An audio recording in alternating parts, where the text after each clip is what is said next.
Hola hermanos, muy buenos días, bienvenidos sean a la casa del Señor. Espero que todos se encuentren bien, disfrutando de las bendiciones del Señor.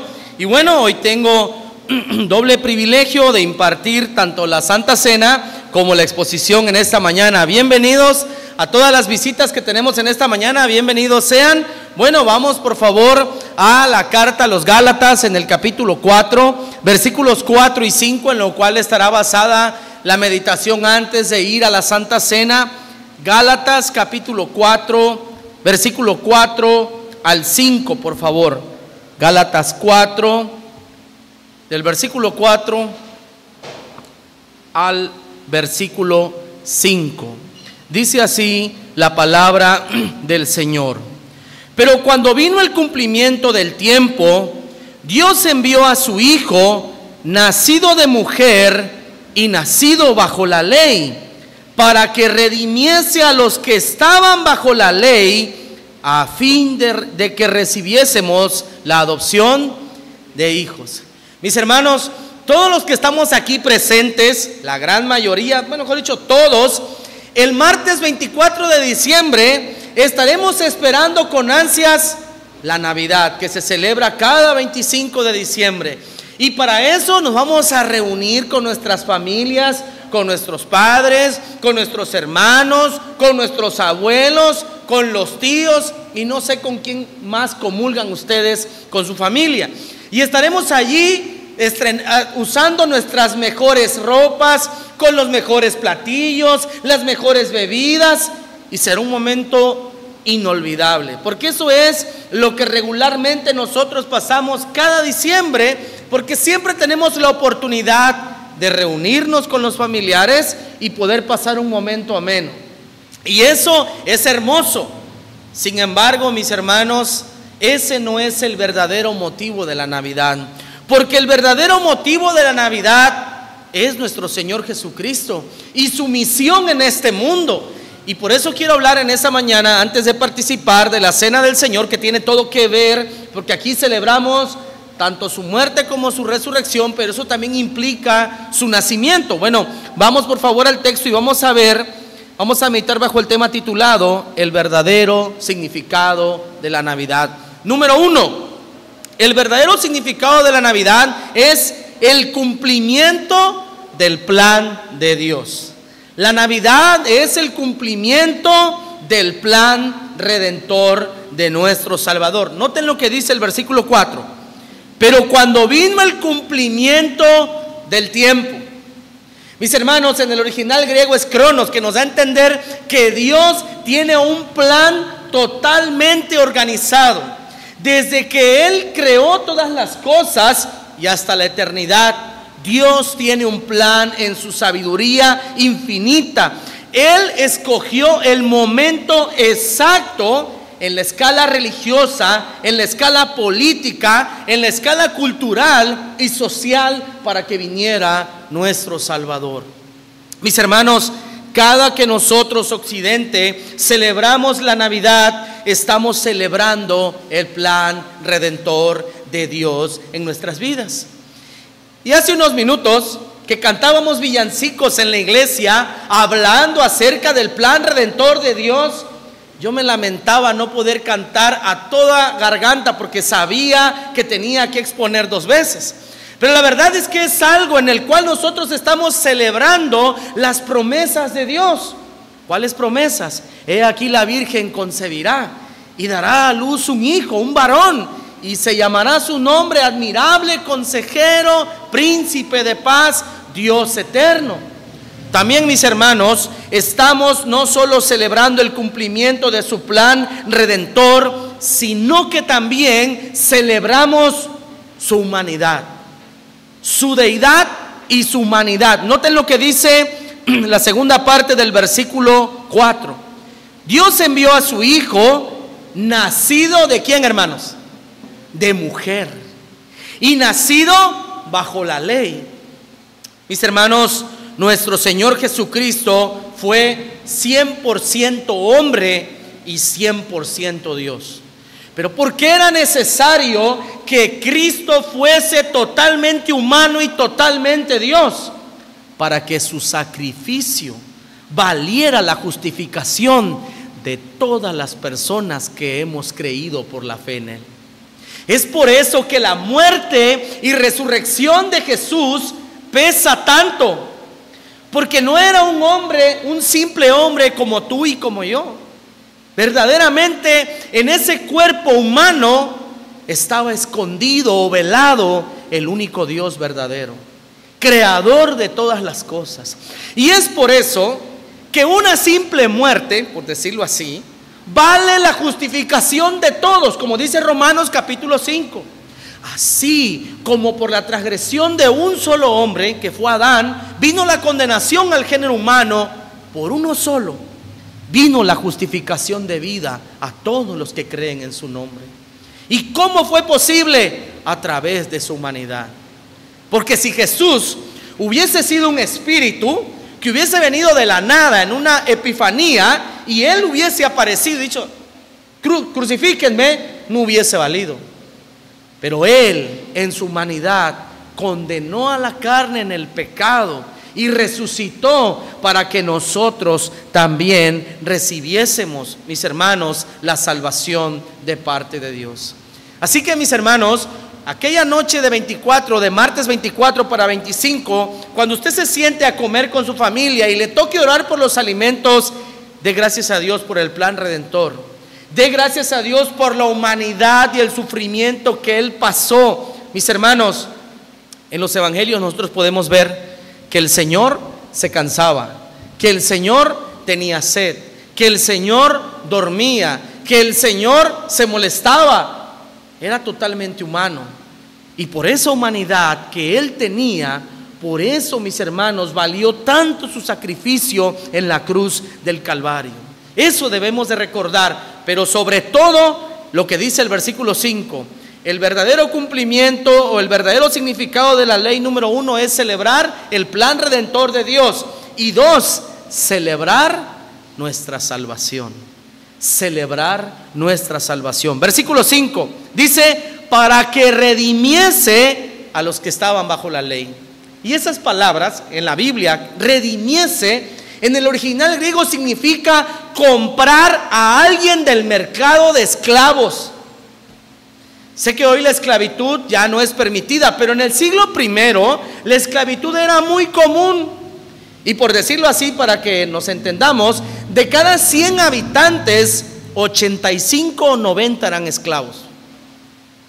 Y entonces se ponían en el mercado de esclavos a la venta. Llegaba una persona adinerada y decía, bueno, a mí me gusta este porque se ve fuerte, lo quiero para trabajar, lo compro. ¿Cuánto vale? $100, ahí está. Y ese hombre que era comprado en el mercado de esclavos pasaba a ser propiedad de quien lo compraba. Por decirlo así, mis hermanos, Dios nos compró a todos nosotros con su sangre del mercado de esclavos, porque eso era lo que nosotros éramos, esclavos del pecado. Éramos siervos del pecado y no podíamos salir por nuestras propias fuerzas de esa condición tan humillante en la que nos encontrábamos. Por eso dice la Biblia que Él nos redimió para todos los que estábamos bajo la ley. Y mis hermanos, ¿saben algo? Esa redención no fue con dinero, no fue por influencia, sino que fue por un sacrificio. Y dice la carta de los Romanos que con dificultad morirá alguno por el justo, pero nadie querrá morir por el injusto. Y dice la carta a los Efesios capítulo 2, versículo 1, 2 y 3. En el 1 va a decir que estábamos muertos en delitos y pecados. En el versículo 2 va a decir que éramos hijos del diablo. Y en el versículo 3 va a decir que éramos enemigos de Dios. Y yo te pregunto en esta mañana, mi hermano, mi hermana, ¿morirías por tu enemigo? ¿Morirías por aquel que no puedes ver, que te molesta su presencia? ¿Morirías por él? No, yo no moriría por esa persona. Pero Cristo murió por todos nosotros que éramos enemigos acérrimos de Dios. Dios murió por nuestros pecados. Cristo nos compró del mercado de la esclavitud del pecado. ¿Y saben algo? Cristo no solamente nos redimió y ahora somos sus esclavos, porque sí lo somos, pero siendo esclavos, tenemos también, mis hermanos, el privilegio de ser llamados hijos de Dios. Y eso es algo que no tiene precio, hermanos. Esto es algo que no tiene precio. La segunda parte del versículo 5 dice: a fin de que recibiésemos la adopción de hijos. Hermanos, por naturaleza nosotros no traíamos el ADN de Dios, éramos enemigos de Él. Sin embargo, Él, al redimirnos de nuestra esclavitud, Él puso en nosotros al Espíritu Santo, para que nosotros fuésemos hechos justicia de Dios en Él. Y eso, mi hermano, mi hermana, vale todo en este mundo. Ese es el verdadero significado de la Navidad, el cumplimiento de sus promesas, mis hermanos. También el que Él nos compró del mercado de la esclavitud y hoy somos sus hijos y sus hijas, sabiendo que somos esclavos de Él. No somos princesas, no somos reyes, somos esclavos de Dios para la gloria de Él. Que no se nos olvide, porque siempre nosotros queremos sentarnos donde a Dios le corresponde y poner a Dios donde a nosotros nos corresponde.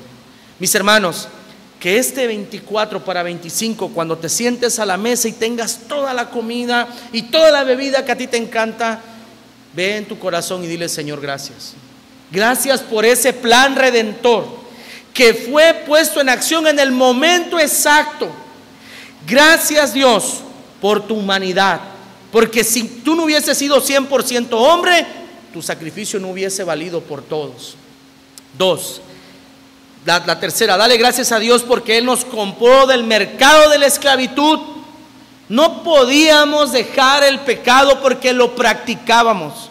Aquí todos pecamos, pero yo espero que nadie practique el pecado, porque una cosa es pecar y otra cosa es practicar. Y la práctica quiere decir estilo de vida. ¿Sí? Todos nos equivocamos, aquí no hay nadie perfecto. Estamos en la escuela de la vida, error pero aprendizaje.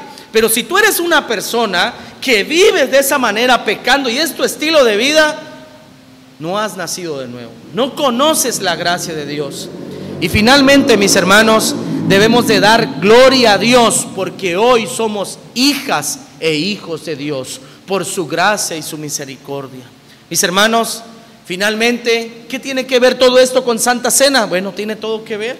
Cada que venimos a la mesa del Señor, venimos a recordar lo que Él hizo por nosotros, para que nosotros hoy seamos dignos de sentarnos a la mesa, de decir: Señor, gracias por lo que hiciste por nosotros, gracias por perdonar nuestras maldades y hoy ser llamados hijos de Dios.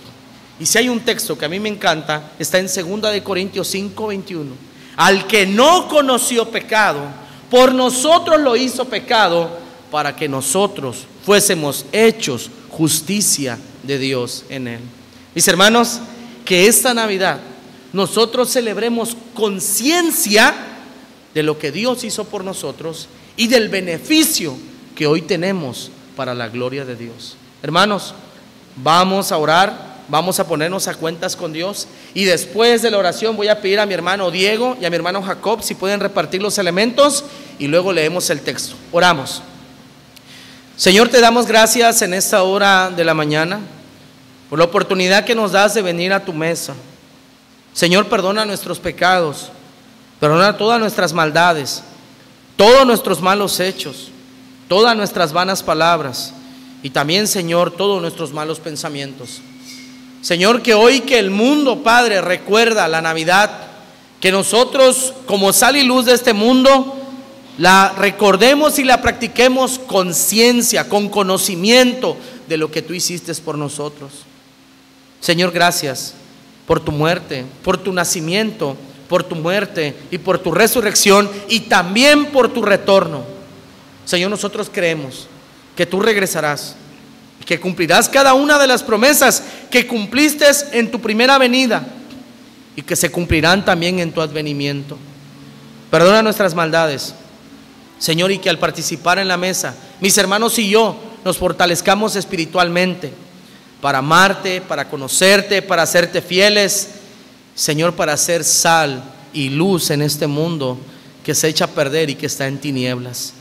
Padre, santifica los elementos, santifica, Señor, el jugo y las galletas que simbolizan tu sangre, Señor, y tu cuerpo que fue inmolado por nuestros pecados. Señor, que mis hermanos y yo en tu gracia seamos aptos para sentarnos como hijos amados, y fortalécenos, Señor, porque te lo pedimos en el nombre de Jesús. Amén y amén. Bueno, voy a pedir a mis hermanos, por favor, que repartan los elementos, y nuestro hermano Raúl entona un himno. Bueno, gracias a los hermanos que siempre hacen posible que lleguen las copas, las galletas, y nuestro hermano Raúl, que siempre entona un himno que hace sublime que este momento que vamos a participar. Por favor, busquen sus Biblias en 1 Corintios capítulo 11, versículo 23 al 26, que solemos leer cada domingo, y vamos a leerlo y vamos a ir participando, y al final nos vamos a poner en pie en el versículo 26 y vamos a orar, ¿sale? Dice la palabra del Señor en el versículo 23: porque yo recibí del Señor lo que también les he enseñado, que el Señor Jesús, la noche que fue entregado, tomó pan, y habiendo dado gracias, lo partió y dijo: tomad, comed, esto es mi cuerpo, que por vosotros es partido, haced esto en memoria de mí. Participamos, por favor, de la galleta.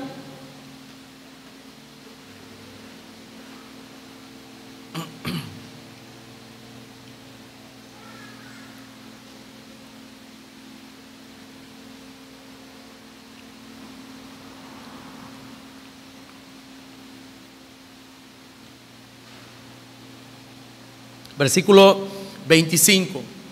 Asimismo tomó también la copa después de haber cenado, diciendo: esta copa es el nuevo pacto en mi sangre, haced esto todas las veces que la bebiereis en memoria de mí. Participamos, por favor.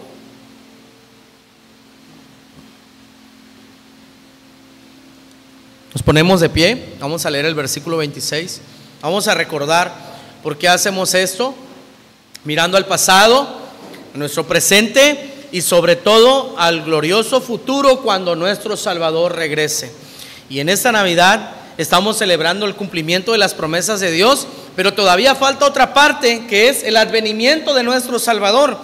Y en esta mañana vamos a leerlo y vamos a dar gracias a Dios por este momento. Y también, si usted está enfermo, está pasando por un momento de dificultad físico, emocional, espiritual, es el momento en el cual usted puede pedir el auxilio y la misericordia de Dios en su vida. Dice así el texto: así pues, todas las veces que comieres este pan y bebieres esta copa, la muerte del Señor anunciáis hasta que Él venga. Oramos.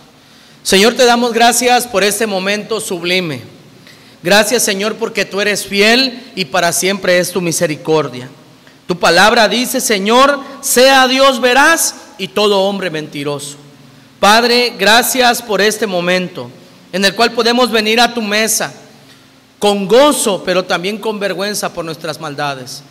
Perdona nuestros pecados, Señor, que al venir a tu mesa tú nos fortalezcas. Tú, Señor, nos permitas amarte, vivir para ti. Oro por tus hijos y tus hijas que están pasando por un momento de dificultad, tal vez espiritual, se encuentran débiles. Yo te pido que pases tu mano de sanidad, Señor, de fortaleza. Por aquellos que están pasando por un momento de enfermedad física, Señor, tú que eres justo y que eres misericordioso, pasa tu mano de sanidad sobre tu pueblo.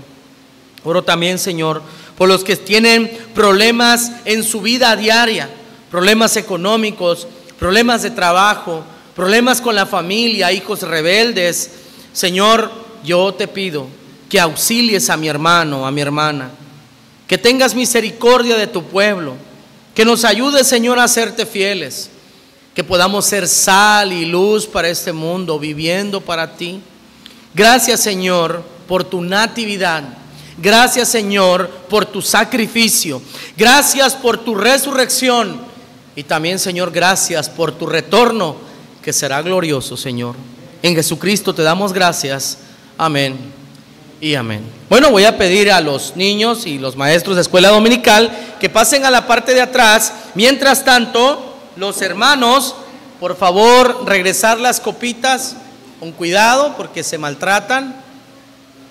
Y después de recoger las copitas, pasamos a la exposición del texto en esta mañana. Hermano, por favor, hermanos, busquen en su Biblia Santiago capítulo 1. Nuestro hermano Mauricio hizo el favor de leer todo el pasaje, que no vamos a hacer un exégesis de los 27 versículos de ese capítulo. Vamos a sacar versículos para que meditemos en la exposición de esta mañana. Por favor, vamos a leer Santiago capítulo 1, pero hasta el versículo 8 solamente. Antes de hacer la exposición de esta mañana, yo solamente voy a leer hasta el versículo 8 y después ya voy a hacer la exposición hasta el versículo 27. Dice así la palabra de nuestro Dios. Santiago 1, del 2 al 8. Dice: hermanos míos, tened por sumo gozo cuando os halléis en diversas pruebas, sabiendo que la prueba de vuestra fe produce paciencia. Mas tenga la paciencia su obra completa, para que seáis perfectos y cabales, sin que les falte cosa alguna. Y si alguno de vosotros tiene falta de sabiduría, pídala a Dios, el cual da a todos abundantemente y sin reproche, y le será dada. Pero pida con fe, no dudando nada, porque el que duda es semejante a la onda del mar, que es arrastrada por el viento y echada de una parte a otra. No piense pues quien tal haga que recibirá cosa alguna del Señor. El hombre de doble ánimo es inconstante en todos sus caminos. Mis hermanos, nos encontramos solamente a una semana más para terminar este año 2024.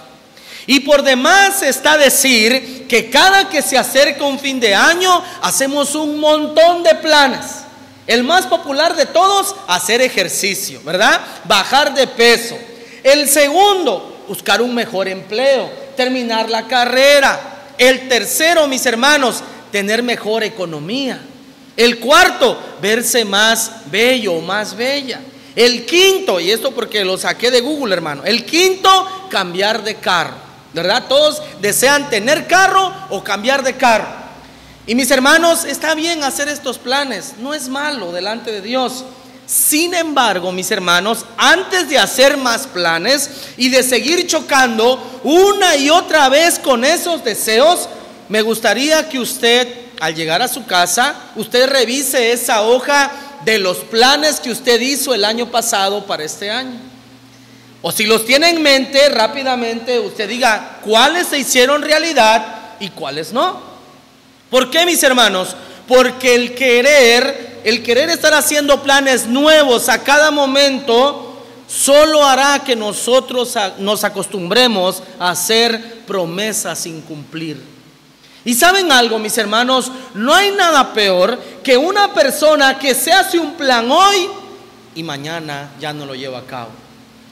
Y la verdad es que Dios quiere que nosotros, usted y yo, hagamos planes para su gloria. Que seamos personas de éxito en este mundo, pero que sobre todas las cosas vivamos para Él. Que podamos conocerle a Él y a su vez podamos impactar a este mundo, siendo exitosos para la gloria de Dios en todos los ámbitos en que Él nos permita desenvolvernos. Porque aquí hay comerciantes, hay doctores, hay abogados, hay arquitectos, hay ingenieros, etcétera, etcétera. Y en el lugar que a cada uno pone el Señor, debemos de ser luz para las personas que no conocen de Dios. Y cuando digo luz, no solo me refiero al ámbito espiritual, sino que nos conozcan por ser personas de excelencia en este mundo. Personas que prometen y cumplen, personas disciplinadas, personas con resiliencia emocional. Y dirá alguien, pero hermano, es muy difícil. Sí, es difícil. ¿Y cómo se consigue? Con falla, aprendizaje y seguir adelante por la gracia de Dios. No hay más. Y en esta mañana, este texto de Santiago capítulo 1 nos va a decir y nos va a recomendar 5 errores y pecados que debemos de evitar en este año 2025 que se avecina. 5 errores y pecados que debemos de evitar este próximo año 2025. Número 1, el primer y el más importante de todos es, número 1, y este es un error y puede llegar hasta ser un pecado para un creyente. Número 1, tener falta de sabiduría. Ser una persona falta de entendimiento, falta de conocimiento y falta de sabiduría. Porque la sabiduría es tener el conocimiento y aplicarlo. Bueno, mis hermanos, el versículo 5 va a decir algo bien importante. Y si alguno de vosotros tiene falta de sabiduría, pídala a Dios, el cual da a todos abundantemente y sin reproche, y le será, ¿qué cosa? Dada. ¿Quién tiene falta de sabiduría en este lugar? Yo soy el primero. Yo soy el primero de todos, mis hermanos. ¿Por qué? Porque la fuente de sabiduría es nuestro Dios. ¿Y quién es más sabio que Dios? Nadie. ¿Y quién es el único que nos puede dotar en este 2025 de sabiduría para que nosotros seamos personas de excelencia en todos los ámbitos de nuestras vidas? Mis hermanos, Dios es la fuente principal de sabiduría. Dice en Proverbios capítulo 1 versículo 7 que el principio de la sabiduría es el temor o el conocimiento de Dios. Mis hermanos, nosotros tenemos que ir a la fuente de sabiduría. ¿Y cómo conocemos a Dios? ¿A través de qué? De su palabra. ¿Y a través de qué más? De la oración. ¿Y a través de qué más? Del servicio. Mis hermanos, nosotros debemos de ir a la fuente de sabiduría que es nuestro Dios, para que nosotros a su vez seamos personas sabias. ¿Saben, mis hermanos, por qué nosotros fracasamos constantemente una y otra vez? Por la falta de sabiduría que tenemos. Por la falta de sabiduría, mis hermanos, en nuestras decisiones de vida diarias, en nuestra vida espiritual, en nuestra vida intelectual y en nuestra vida física. ¿Quién no recuerda el pueblo de Israel? 40 años en el desierto. Un viaje de 11 días se convirtió en un viaje de 40 años. ¿Y por qué? Porque fueron rebeldes. ¿Y a qué lleva la falta de sabiduría? A la rebeldía.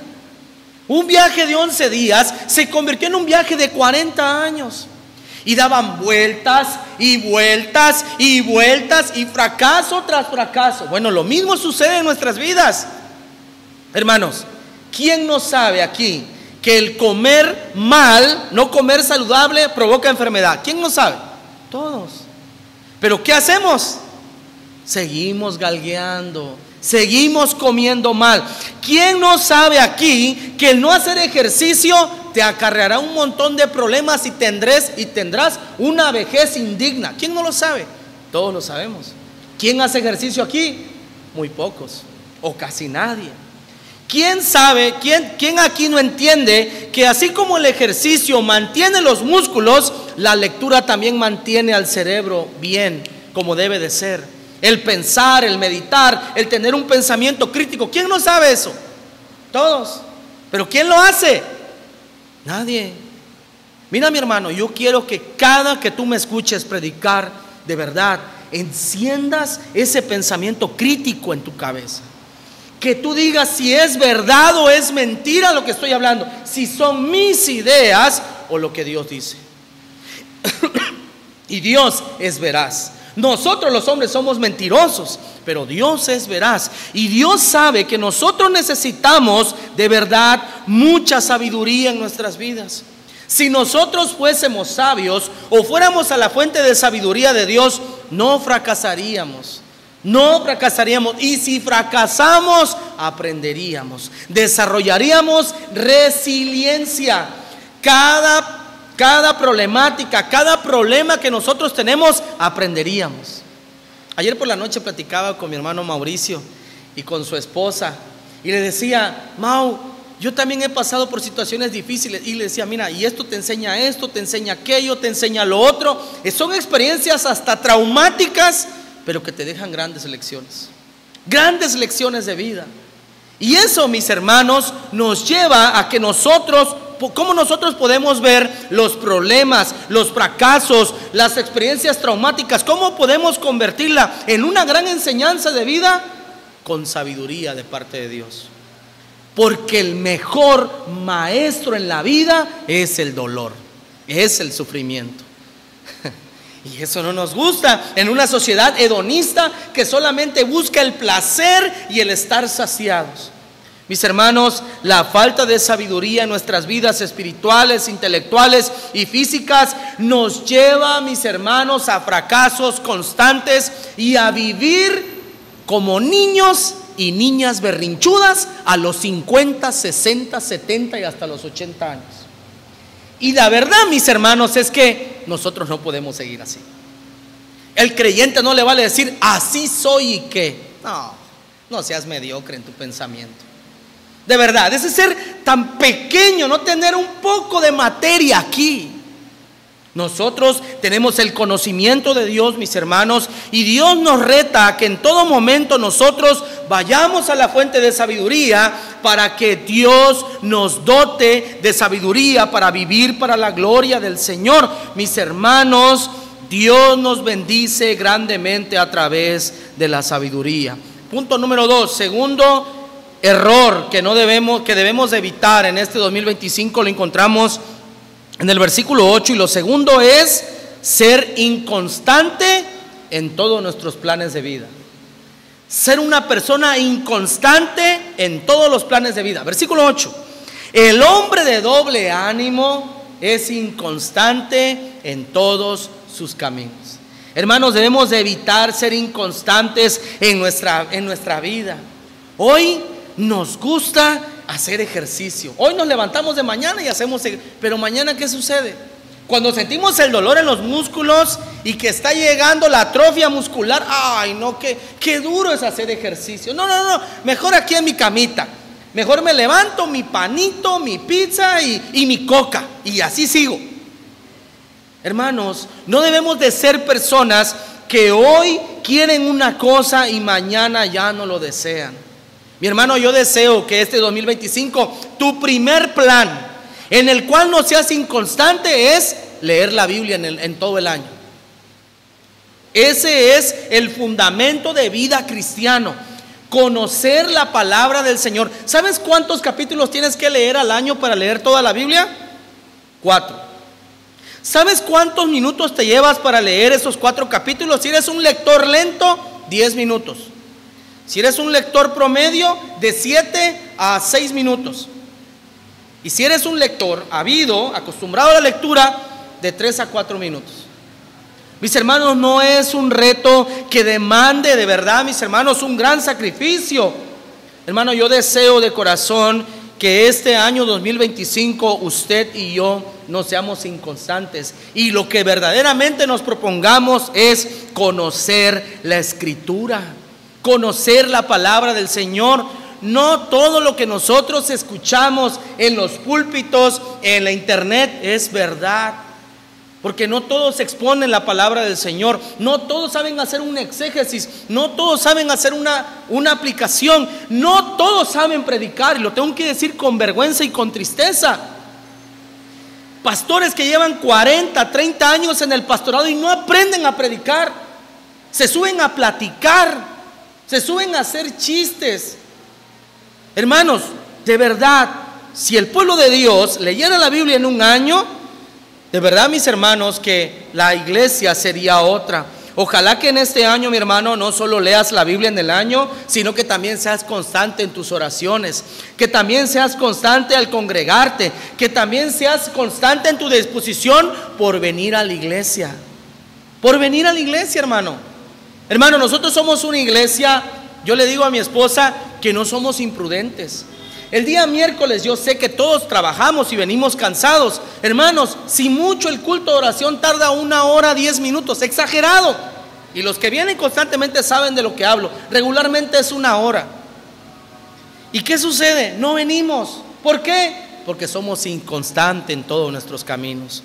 Dios tiene que poner enfermedad, Dios tiene que poner escasez económica para que aquí estés. Y esa es una tristeza, hermano. ¿Cómo me da tristeza cuando yo digo, ya no vino el hermano, ya no vino la hermana, y de repente viene? Y yo me alegro, pero después me entero que viene porque está enfermo, porque está enferma, porque no tiene dinero. ¡Qué tristeza! Hermano, que no sea la necesidad la que te trae, sino el gozo, tu compromiso de servir a Dios, de vivir para la gloria del Señor. Mi hermano, yo deseo que también en lo intelectual tú seas una persona bienaventurada. Que jovencita, en esa carrera que tú decidiste ser ingeniero, doctor, licenciado, lo que sea, que tú tengas éxito. Pero quiero que entiendas que en todo lo que nosotros emprendamos tenemos que sufrir y tenemos que dejar cosas para poder conseguir objetivos de vida que valen la pena. También deseo, mi hermano, mi hermana, que en este año tú seas constante también en cuidar tu físico. Que tú y yo seamos constantes en hacer ejercicio, por lo menos de 2 a 3 veces por semana. Que cerremos un poco nuestra boquita y comamos un poco más saludable. Que dejemos la cena, que caminemos más, que dejemos más los que tienen vehículo, que dejen tanto el carro para hacer cualquier cosa y comiencen a caminar. Porque eso nos dará una vejez digna. Eso, mis hermanos, evitará que nosotros, por decirlo así, seamos un estorbo para nuestros hijos en lugar de ser una bendición. ¿Por qué? ¿Por qué sucede muchas veces que a los 50, 60 años ya los padres no pueden valerse? Porque no fueron sabios, porque no se cuidaron. Y yo deseo, mis hermanos, que verdaderamente nosotros tomemos conciencia. Que mis hermanos dejemos de tomar tanto refresco embotellado, ¿verdad? Y me incluyo porque yo tengo esa mala costumbre. Pero antes me tomaba yo una coca de 600 o pedía una coca de 3 litros para la casa en el refrigerador. Ahora no. Son 2 o 3 veces, 2 veces por semana, pero es un refresco en esta presentación. Y a su par una botella de 500 mililitros de agua. ¿Sí? Entonces me he ido cuidando y tenemos que lograr eso, mis hermanos, ser constantes, ser inconstantes en nuestras vidas. Dios no lo desea porque dice el versículo 8 que seremos inconstantes y seremos fracasados en todos nuestros caminos. Seamos personas, mis hermanos, de verdad también con valores y principios como el trabajo y el esfuerzo que se ha perdido.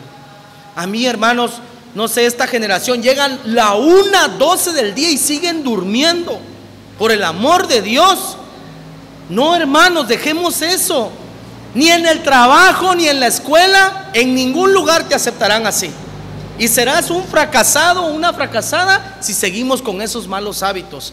Tenemos que ser constantes, personas esforzadas. Y eso, mis hermanos, solamente lo podemos tener de la mano de Dios. Un hombre dijo que del 100% de nuestro éxito, 10% es talento e inspiración y el otro 90% es esfuerzo y constancia. Esfuerzo y constancia. Esfuerzo y constancia.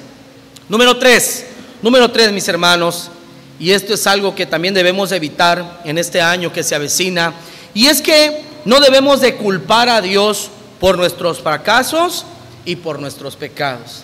No debemos de culpar a Dios por nuestros fracasos y por nuestros pecados. Versículos 13 al 15. Cuando alguno es tentado, no diga que es tentado de parte de Dios, porque Dios no puede ser tentado por el mal, ni Él tienta a nadie, sino que cada uno es tentado cuando de su propia concupiscencia es atraído y seducido. Entonces la concupiscencia, después que ha concebido, da a luz el pecado, y el pecado, siendo consumado, da a luz la muerte. Mis hermanos, debemos de evitar culpar a Dios por nuestros pecados y por nuestros fracasos de vida.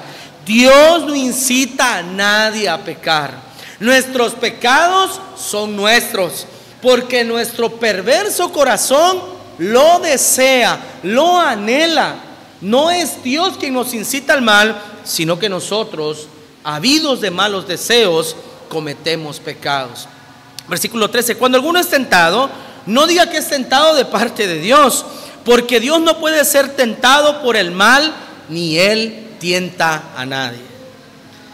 hace muchos años, cuando me congregaba en otra iglesia, estaba platicando con el pastor y un hombre dijo: hermano, Dios me está tentando. Y le dijo el pastor: ¿por qué? Porque fíjese que me soñé con fulana. Y a lo que el pastor comenzó a reírse, y pues yo era totalmente ignorante y no dije nada, solamente escuché. Este hombre estaba culpando a Dios por su adulterio. Él ya vivía con esta mujer, pero él estaba diciendo, por decirlo así, que Dios se lo estaba revelando, que Dios le estaba como aconsejando que él dejara a la esposa para irse con la amante. Mis hermanos, eso es pecado. Eso es pecado, uno echarle la culpa a Dios. Y sobre todo, mis hermanos, la excusa y la coartada perfecta: echarle la culpa a su cuate, el diablo. Echarle la culpa al cuate diablo, ¿verdad? El diablo me puso, el diablo me tentó, el diablo me puso el pie y me caí. No, hermanos, es nuestra carne. Si no me crees, lee la carta a los Gálatas, ahí dice que borracheras, orgías, adulterio, todo eso. No existe espíritu de borrachera, no existe espíritu de adulterio, existe la carne. La carne es la que desea el mal, y si nosotros no vivimos en el espíritu, terminaremos pecando delante de Dios. Y no ha sido Dios quien falla, sino nuestra carne. Mis hermanos, cuando nosotros vemos las consecuencias de nuestros actos, es allí cuando dice: Señor, ¿por qué no me redimiste? ¿Por qué, Señor, no me exhortaste? No, somos nosotros quienes fracasamos. Y finalmente también, mis hermanos, el echarle a Dios nuestros fracasos de vida.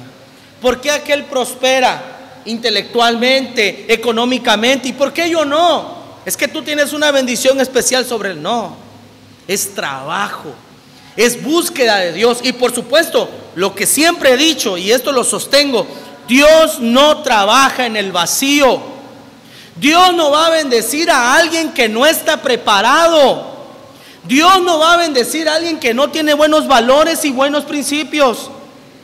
Hermano, imagina que tienes una empresa exitosa. ¿Se la darías a alguien que no es trabajador, que no es responsable, que a partir del jueves ya no trabaja, que se emborracha, que tiene 2, 3 mujeres? ¿Le darías tu empresa a una persona así? No, por supuesto que no. Lo mismo hace Dios en nuestras vidas. ¿Y qué pasa, mis hermanos? Cuando nosotros fracasamos en la vida espiritual, en la vida económica, en la vida familiar, entonces le echamos la culpa a Dios. Y Dios no tiene la culpa. Dios no tiene hijos favoritos. Simplemente Dios bendice al que le busca. Dios bendice al obediente. Dios bendice al esforzado. Dios bendice al que le conoce. A ese bendice Dios. Dios no bendice a aquella persona que está frustrada y amargada, echándole la culpa a Dios por todos sus fracasos.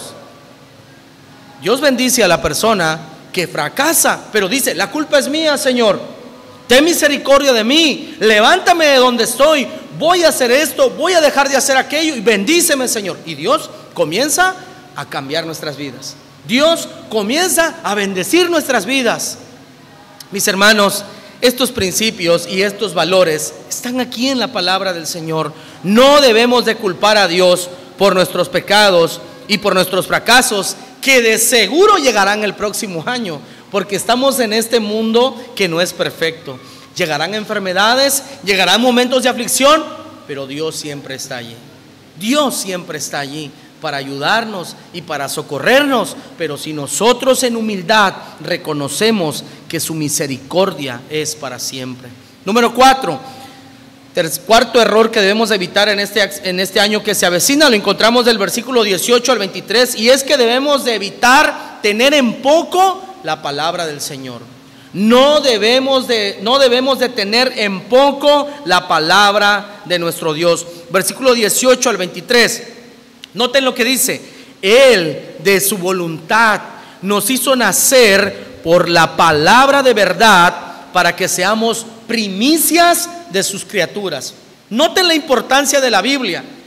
Dios a partir del texto, Él nos salvó. ¿Cómo fue que tú escuchaste el Evangelio? Yo quiero que tú recuerdes aquella vez que Dios tocó tu corazón. Quiero que recuerdes aquel momento en el que se cumple la palabra cuando dice Romanos capítulo 10, versículo 17, la fe es por el oír y el oír por la palabra de Dios. Y yo recuerdo, mis hermanos, hace 12, 13 años, yo asistía a una iglesia donde no había palabra, y un día en la radio, providencialmente, encontré la radio cultural. Y comencé a escuchar a David Ormachea, un día entre semana a las 12:30 que él expone. Y recuerdo que ese hombre, que Dios lo usó para impactar mi corazón, y dije, ese hombre le está dando sentido a este libro. Y eso, mis hermanos, impactó mi vida y me cambió para siempre, porque desde aquel día yo nací de nuevo. Yo asistí a una iglesia, pero yo no había nacido de nuevo, porque no había entendido el mensaje de Dios. Sin embargo, aquel día que lo escuché de boca de ese hombre, Dios me concedió el nuevo nacimiento. Y es así, mis hermanos, que nosotros como iglesia, como familia, hago la recomendación a los padres, a los que somos padres, no tengamos en poco la palabra del Señor, porque nos afligimos. Que mi hijo vaya a una escuela pagada, que mi hijo vaya a aprender inglés y tal cosa en la noche. Está bien, se vale, pero ¿qué de la palabra de Dios? ¿Qué de las enseñanzas que enseña la Biblia? ¿Qué de la existencia de Dios? ¿Qué de los valores y los principios cristianos? ¿Qué de aquello? De nada sirve que sea un exitosísimo doctor, abogado, político, si no tiene el conocimiento de Dios. Hemos fracasado como padres, y la verdad es que todo este fracaso viene por tener en poco la palabra del Señor. La Biblia, mis hermanos, nos da sabiduría práctica de vida. La Biblia nos hace personas sabias y entendidas en este mundo. En 2 de Timoteo, capítulo 3, versículos 15 y 16, un pasaje muy conocido, dice así: toda la escritura es inspirada por Dios y tiene la utilidad para enseñarnos, para redarguirnos, para corregirnos, para instruir en justicia, a fin de que el creyente, el cristiano, la hija, el hijo de Dios, sea maduro, enteramente preparado para toda buena obra. Hermanos, yo escucho a un hombre que es un erudito. Este hombre es un verdadero catedrático, porque ahora hay mucha escuela patito, pero ese hombre es un verdadero catedrático y se llama Jaime Lozano. Y este hombre habla acerca, está en una clase acerca de lo que no me enseña la escuela. ¿Y qué está enseñando? Los valores y los principios que antes enseñaban los padres hace 20, 30 años. ¿Qué valor? El valor del trabajo, del esfuerzo, de la constancia, de soportar la maldad que hay en el mundo. Eso se ha perdido. Y el hombre decía: yo no soy creyente, pero entiendo que la revelación judía, decía él, habla mucho del sufrimiento y habla mucho de la sabiduría que nosotros debemos de tener en este mundo. Y eso se ha perdido en nuestras vidas, en nuestras familias, en la iglesia, porque el muchacho o la muchacha tienen poco la palabra de Dios porque asiste a una universidad. Estás en pañales, todavía no te mantienes sola, solo, no sabes nada de la vida. Y nosotros tenemos la culpa porque ponemos a nuestros hijos en un nicho y no queremos enseñarles nada. Ellos piensan que saben más que nosotros, pero no saben nada de la vida. No saben, les falta muchas cosas por aprender, y sobre todo conocer de la Escritura. Porque, mis hermanos, como tú y yo lo sabemos, tal vez conoces grandes profesionistas con grandes dependencias alcohólicas, con grandes dependencias de drogadicción, con 1, 2, 3, 4 matrimonios fallidos, siendo una vasca de persona. ¿Qué pasó allí? Le falta, mis hermanos, tener el conocimiento práctico de la palabra del Señor. Y nosotros, mis hermanos, tenemos que ser personas que transmitimos, que conocemos la Biblia y que transmitimos ese conocimiento a nuestros hijos. Noten lo que dice el texto en el versículo 19 en adelante. Dice: por esto, mis amados hermanos, todo creyente sea pronto para oír, tardo para hablar tardo para irarse. Yo sé que este tipo a veces de predicación, ay, ¿qué vas a ver? Bueno, dice la Biblia que lo escuches, que lo analices y que lo vivas. Porque si tú lo escuchas y te enojas y lo desechas, vendrá el fracaso.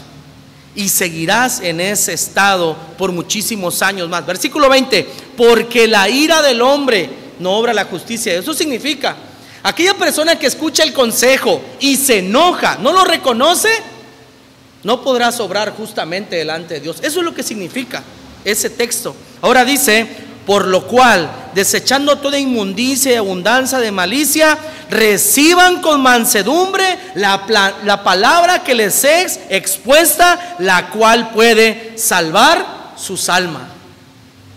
Versículo 22, pero sed hacedores de la palabra y no tan solamente oidores, engañándose a vosotros mismos.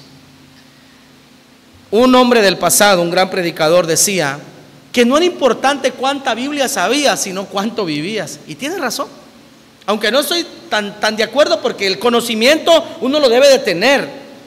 La vivencia es importante, es cierto, lo más esencial, porque leer, conocer, meditar, hacer una predicación y exponer aquí es relativamente fácil. Lo difícil es vivirlo. Vivirlo es lo más difícil, hermano.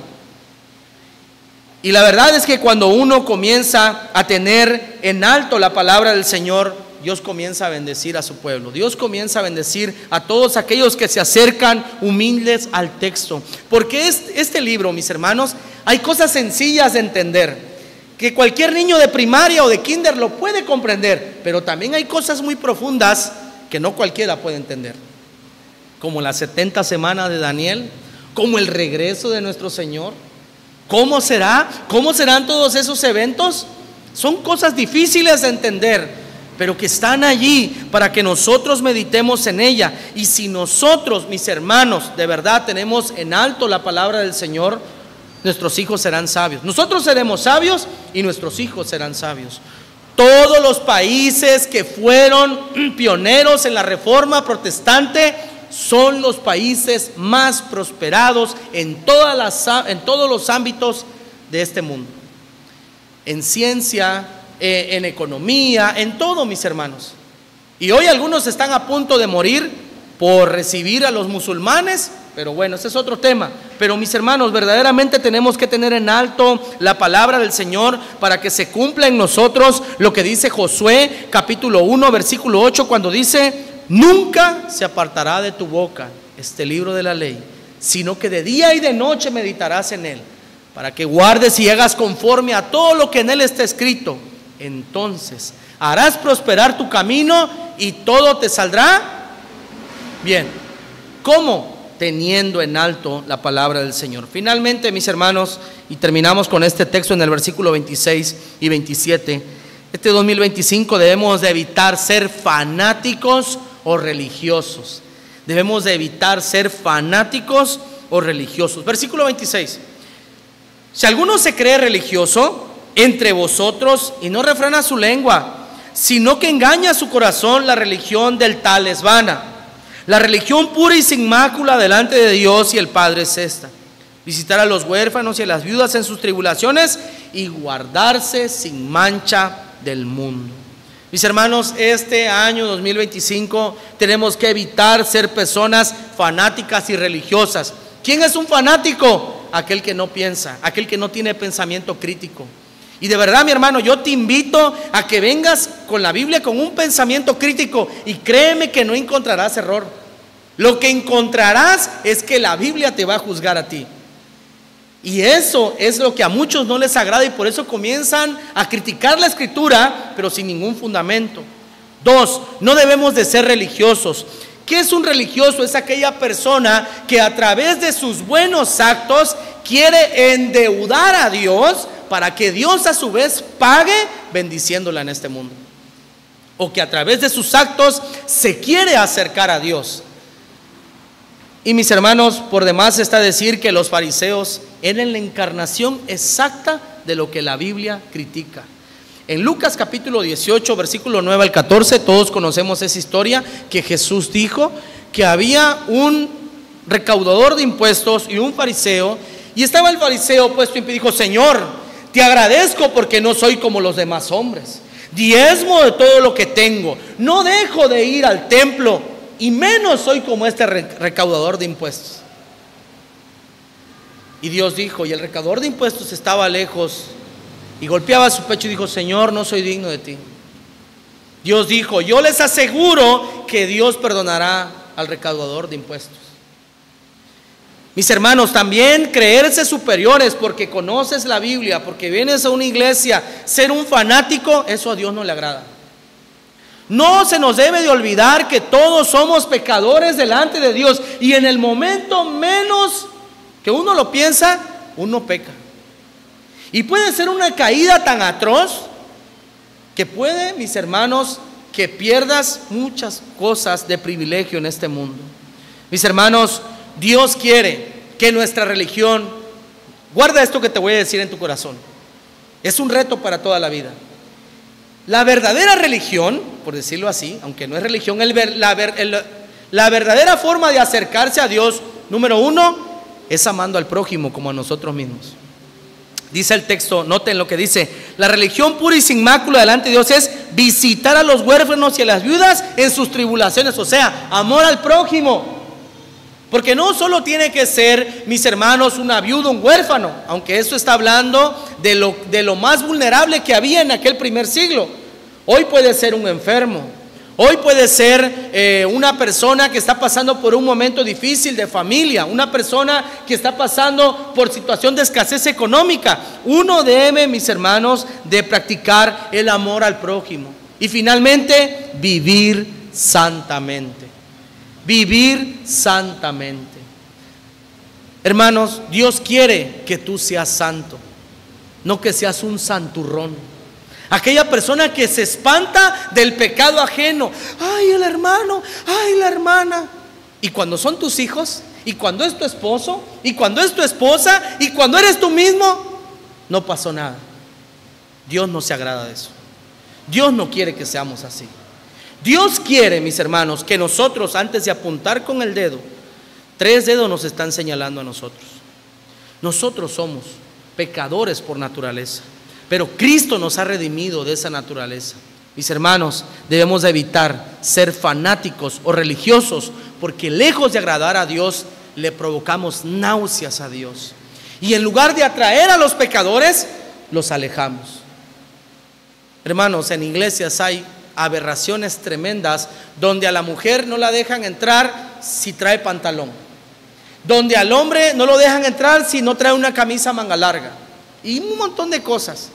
Y uno debe de saber, mis hermanos, uno ya es un adulto funcional. Yo no necesito decirle a esta hilera, porque aquí ya hay varias personas que se valen por sí mismas decir: ven temprano, ven bien vestida, ven bien vestido. Ya sabes a dónde vienes. Yo tengo 4 hijos, no voy a acabarme el hígado con personas más grandes que yo. Tú pagarás solo, tú pagarás solo, tú pagarás solo, y yo pagaré solo por mi falta de sabiduría. Mis hermanos, que Dios nos ayude en este 2025 a tener sabiduría para la gloria de Dios, a ser de verdad personas constantes en nuestras vidas, en todo lo que nosotros nos propongamos, ser constantes. Mis hermanos, dejar de echarle la culpa a Dios y a las personas, a las familias, a tus padres por tus fracasos de vida. 4, debes de tener en alto la palabra del Señor. Y finalmente, que este 2025 nosotros seamos personas que aman al prójimo y que viven santamente para la gloria de Dios. Que Dios nos ayude a ser hacedores de su palabra y no tan solamente oidores. Oramos, hermanos, demos gracias a Dios por el mensaje de esta mañana. Señor, queremos agradecerte por tu bondad, por tu amor, por tu gracia, por tu misericordia. Señor, es un reto de vida lo que hemos escuchado en esta mañana, pero te pido que mis hermanos y yo podamos ser hacedores de tu palabra que ha sido expuesta. Señor, haznos hombres y mujeres sabios, entendidos. Haznos personas que seamos constantes en todas nuestras decisiones. Señor, que dejemos de culpar a otros por nuestras maldades. Señor, que tengamos en alto tu palabra, Padre. Y finalmente, que amemos al prójimo como a nosotros mismos. Permítenos, Señor, trabajar en nuestras vidas a través de tu palabra, a través de todos los recursos que tú nos dejas en este mundo, para que usted, Señor, no trabaje en el vacío y podamos ser utensilios de bendición para la gloria de tu nombre. En Jesucristo te lo pedimos, Señor. Amén.